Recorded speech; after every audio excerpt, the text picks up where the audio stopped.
Hey everybody, we're here with Justin Singh, who just got 3rd place at the ARG Invitational in Philly. What did you play this weekend? I played True Draco. You want to talk about the deck, or you just want to get into the profile?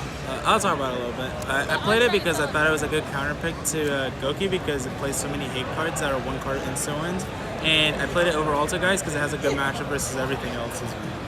Okay, so for monsters I played 1 Dynamite because it's at 1, 2 Majesty Maiden because she's okay but she's not the best one to grab, and 3 Ignis because he's the best one off a Gozen match. And then I played 2 Ghost Rigger because it was the best hand track because I normal summon it, and then I can play Demise and still uses an interruption from the game. So that's it for the monsters. For the spells I played 3 Diagrams, 3 Dualities, 3 Heritage, 3 Disciples, 3 Demise, this card's unfair, and 2 Terraformings.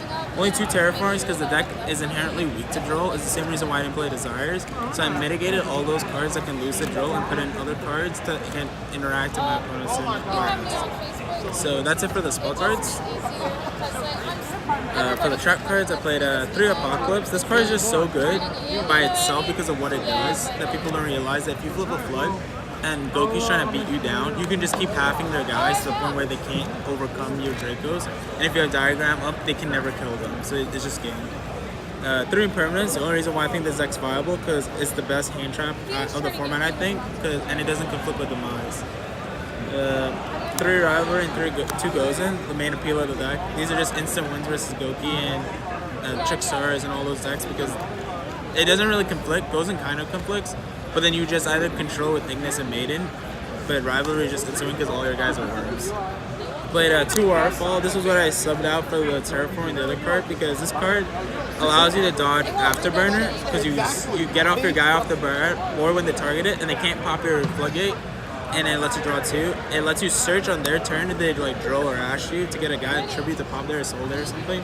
And also it lets you tribute off 2 guy, like your guy to dodge evenly and draw like 3 cards. So like Revamp and just sit and flood. And the last 2 cards are a Skill Drain and a Return because these 2 are So that's it for the main deck. About equal ratio to traps and spells, which is kind of weird.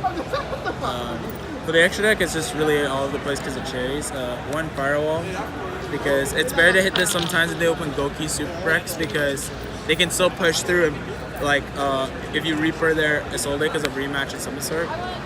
Played 1 of this guy. People don't even know what this card really is. It's Crusader Equimox. So basically the Crusader deck just kills you. And I wasn't wanting to lose to that deck, so I just played this. 1 Hextia because I respect the Alta Guys deck if they have this in an unending.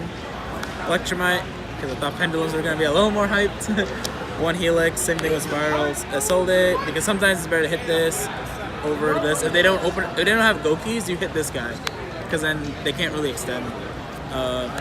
Blue, because on your second Reaper, most likely you want to hit blue. And red, you always hit red on your first Reaper versus Pure. Nova, because I respect Cyber Dragons. Vulcan Gaia.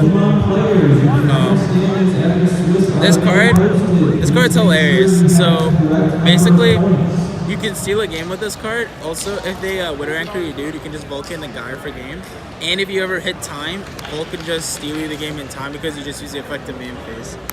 Then you play Crystal Zero Lancer and Freezedon. You play these 2 just to out Ultimate Falcon. That's the only reason. Buster for Cherries and a Mega for Gamma. And that's it for the extra deck. For the side deck, I play 6 more hand traps of Goki, so 3 Winter Cherries and 3 Gamma and Driver. These don't lose to Dolphin as much, so these are the best. This card gets mitigated by Midbreaker, but it's not that big of an issue. It's still like the best hand traps to play. I don't like Ash at all because your deck doesn't really lose to like cards that Ash needs to hit, so it's fine. This is my like spicy tech. Elise gave me the idea for it. James came up with the theory behind it. So James Frazier. But shout out to him, like huge shout out because he was the one who convinced me to play this deck.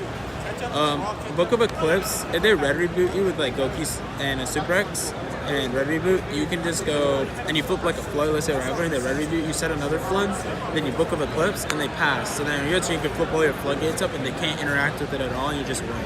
So it basically acts like a trap card for the turn versus Goki and they can't out it. Then I play 2 Unending Nightmare for everything else that's not Goki basically. 2 Iron Wall for Evenly and for Trickstars. And then 1 Judgment to stop Evenly and Reboot. And orders for Sky Striker and Twin. And that's it for the deck. Any changes you would make? Any matches you want to talk about, or any shoutouts you want to give? Changes to the deck. I think the deck was pretty much spot on how I would want it to be, and I wouldn't probably change anything. For shoutouts, I definitely would give the hugest shoutout to James Frazier, because he's the one who convinced me to play this deck over Altergeist that I was testing for a while. Because this deck was just more consistent, and it had a better match against everything else. Shout out to my team, Titan Esports. Shout out to Tyrone Studson. He basically lent me the entire Draco deck, so it was really nice of him, like the week before the event. So shout out to him. Shout out to everybody from back home in Cincinnati, and shout out to Tyler for his deck profile. Well, congratulations. Thank you.